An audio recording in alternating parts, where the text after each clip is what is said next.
पुराने जमाने की बात है कि एक ऐसा बेवकूफ सा नाई था जो कोई काम सीधा नहीं कर सकता था। हत्ता के बाल काटते वक्त वह कान काट देता था और हजामत करते वक्त गला। नतीजा यह कि उसका काम ठप्प होता चला गया और वह अपनी चीजें बेचकर गुजारा करने पर मजबूर हो गया। रफ्ता रफ्ता ऐसा वक्त आया कि उसके घर में सिर्फ दो चीजें बाकी बचीं, उसका उस्तरा और उसकी बीवी। यह फैसला करना दुश्वार था कि इनमें से ज्यादा तेज कौन है। एक दिन नाई की बीवी उसे बेवकूफियों पर ताने दे रही थी। वह बेबसी से बोला कि यह सब बार बार कहने का क्या फायदा है, मैं तुमसे मुत्तफिक हूं।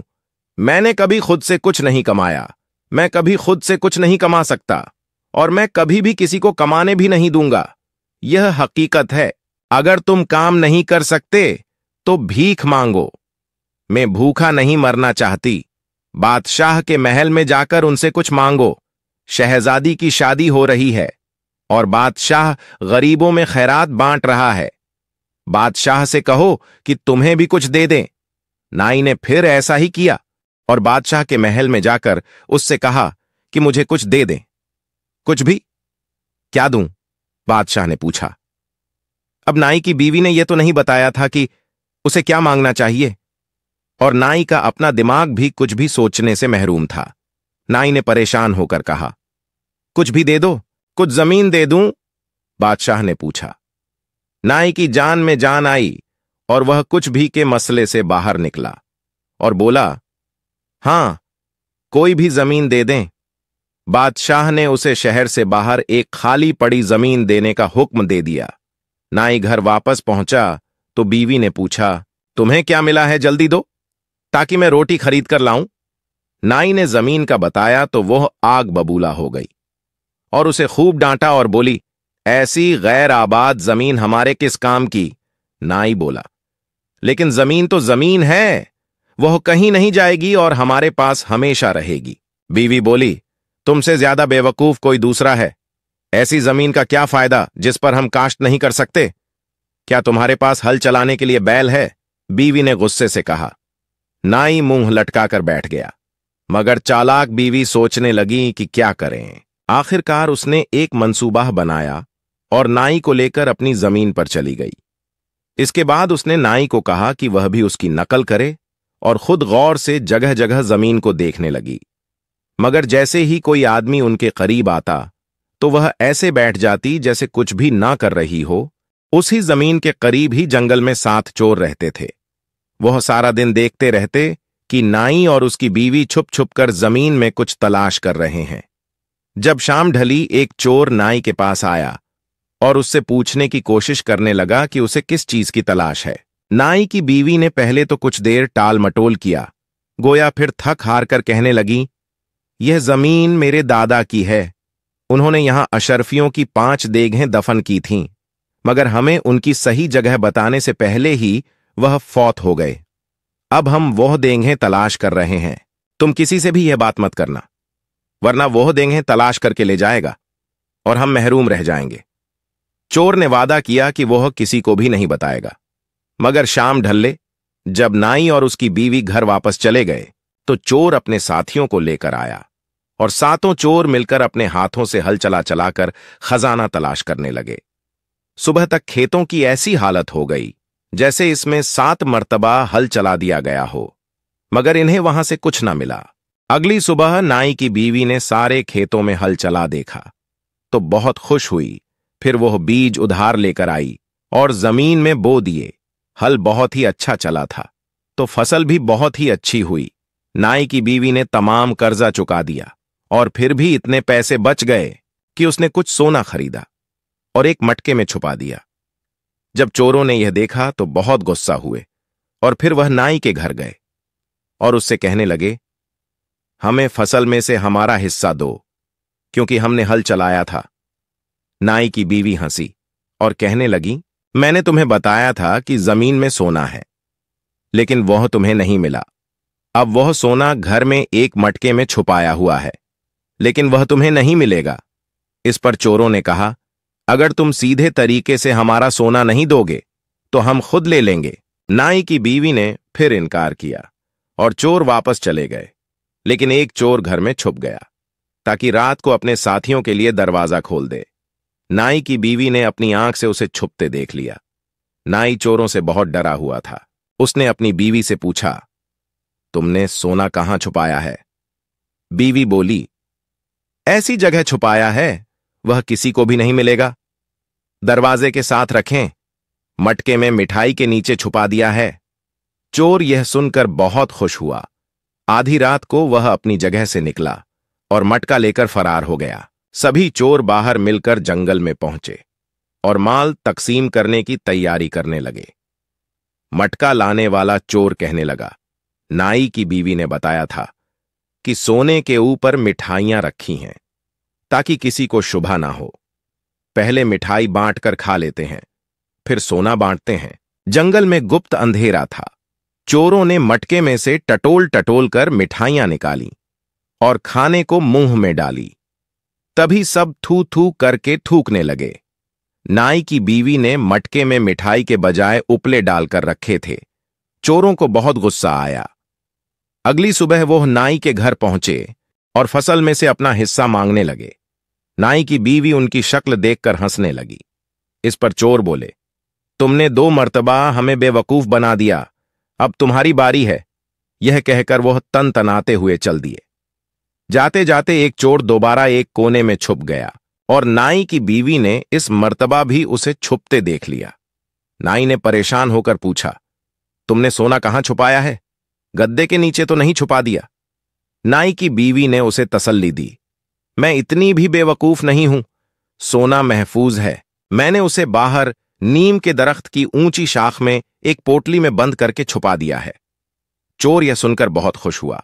रात को जब वह दोनों सो गए तो वह अपनी जगह से निकला और जाकर अपने साथियों को बताया।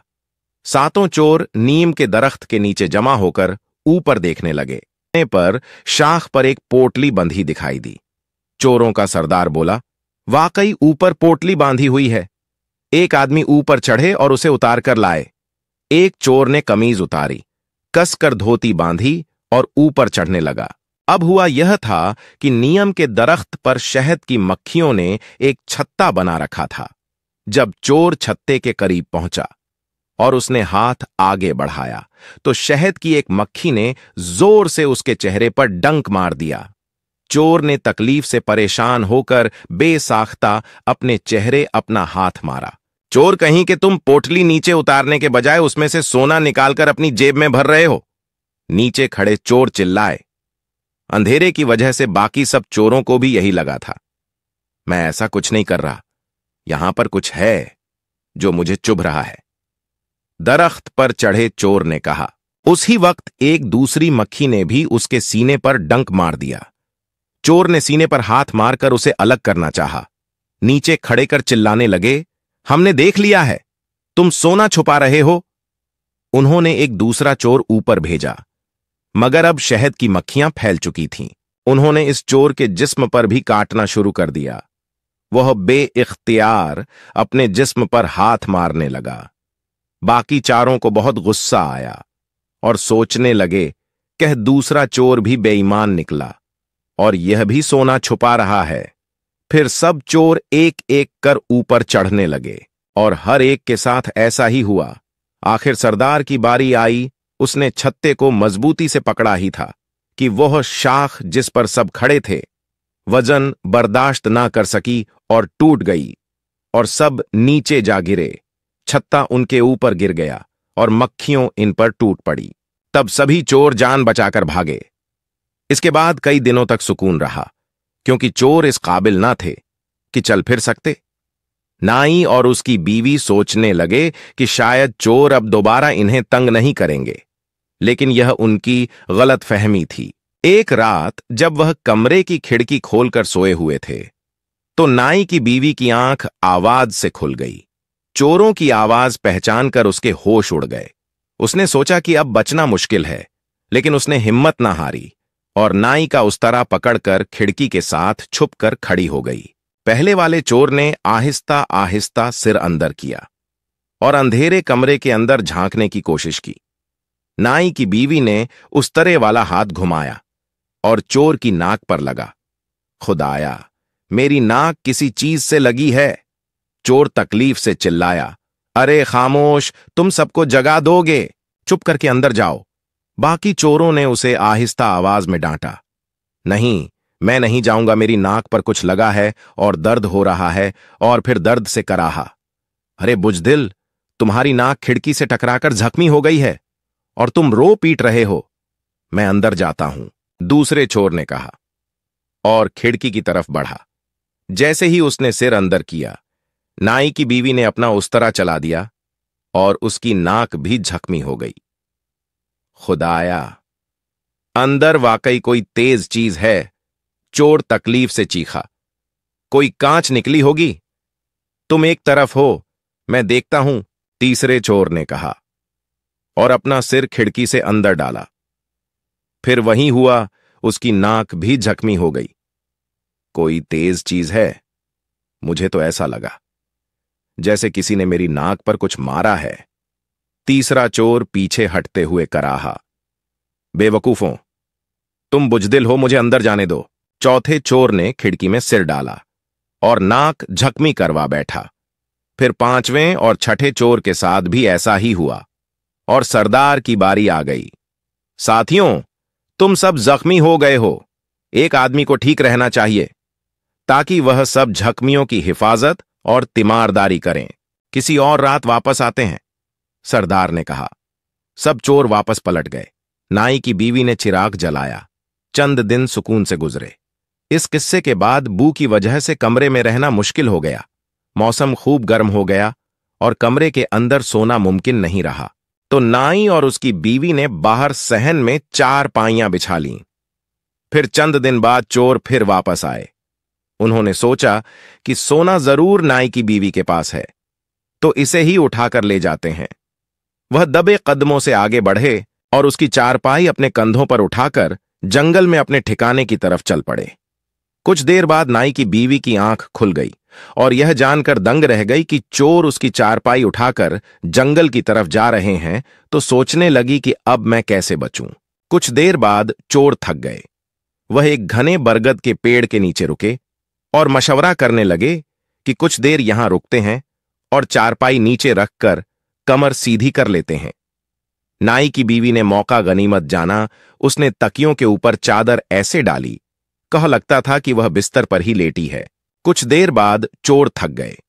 वह एक घने बरगद के पेड़ के नीचे रुके और मशवरा करने लगे कि कुछ देर यहां रुकते हैं और चारपाई नीचे रखकर कमर सीधी कर लेते हैं। नाई की बीवी ने मौका गनीमत जाना। उसने तकियों के ऊपर चादर ऐसे डाली, कह लगता था कि वह बिस्तर पर ही लेटी है, और फिर बरगद की एक लटकती शाख को पड़कर ऊपर चढ़ गई और शाख में छुप गई। चोरों ने चारपाई कंधों से उतारकर नीचे जमीन पर रख दी और फैसला करने लगे कि पहरे की पहली बारी किसकी होगी। सरदार के नाम का कुरा निकला, क्योंकि बाकी सब अभी तक नाक के जख्मों की वजह से तकलीफ में थे। फिर सब चोर सो गए और सरदार पहरे पर खड़ा हो गया। नाई की बीवी को अचानक एक ख्याल सूझा। उसने अपना सफेद दुपट्टा चेहरे और सर के बीच लपेटा और आहिस्ता आवाज में मोहब्बत भरे गाने गाने लगी।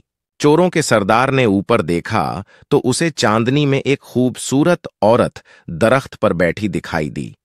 उसने सोचा कि यह जरूर परी है जो मुझ जैसे हसीन शख्स पर आशिक हो गई है। उसने अपनी मूंछों को ताव दिया और पूछा, कौन हो तुम? हसीना, नीचे उतरो, मुझसे खौफ मत खाओ। चोरों के सरदार ने ऊपर देखा तो उसे चांदनी में एक खूबसूरत औरत दरख्त पर बैठी दिखाई दी। उसने सोचा कि यह जरूर परी है जो मुझ जैसे हसीन शख्स पर आशिक हो गई है। उसने अपनी मूंछों को ताव दिया और पूछा, कौन हो तुम? हसीना, नीचे उतरो, मुझसे खौफ मत खाओ। परी ने जवाब नहीं दिया और आशिकाना गाने धीमे सुरों में गाती रही। सरदार ने यह देखा तो वह दरख्त पर चढ़ने लगा। जब वह परी के करीब पहुंचा तो परी ने एक आह भरी और मुंह दूसरी तरफ फेर लिया। इतना उदास होने की क्या बात है परी? सरदार ने बेताब होकर पूछा। नाई की बीवी ने उदास लहजे में कहा, मुझे लगता है कि तुम एक हरजाई हो और मुझसे मोहब्बत नहीं करते। लंबी नाक वाले मर्द हमेशा हरजाई ही होते हैं। सरदार ने उसे अपनी वफा का यकीन दिलाने की बहुत कोशिश की, मगर वह ना मानी। आखिर नाई की बीवी ने कहा, ऐसा करो कि अपनी जुबान को लंबा सा बाहर निकालो, मैं इसे छूकर जान लूंगी कि यह जुबान सच बोलती है या झूठ। चोरों के सरदार ने खुश होकर अपनी जुबान को बाहर निकाली। परी उसके करीब आई और उस तरह को उसकी जुबान पर मारा। चोरों की नाक काटने के बाद नाई की बीवी ने उस तरह अपने पास ही रख लिया था। अब सरदार तकलीफ की शिद्दत से जोर से चीखा और पेड़ से नीचे जा गिरा।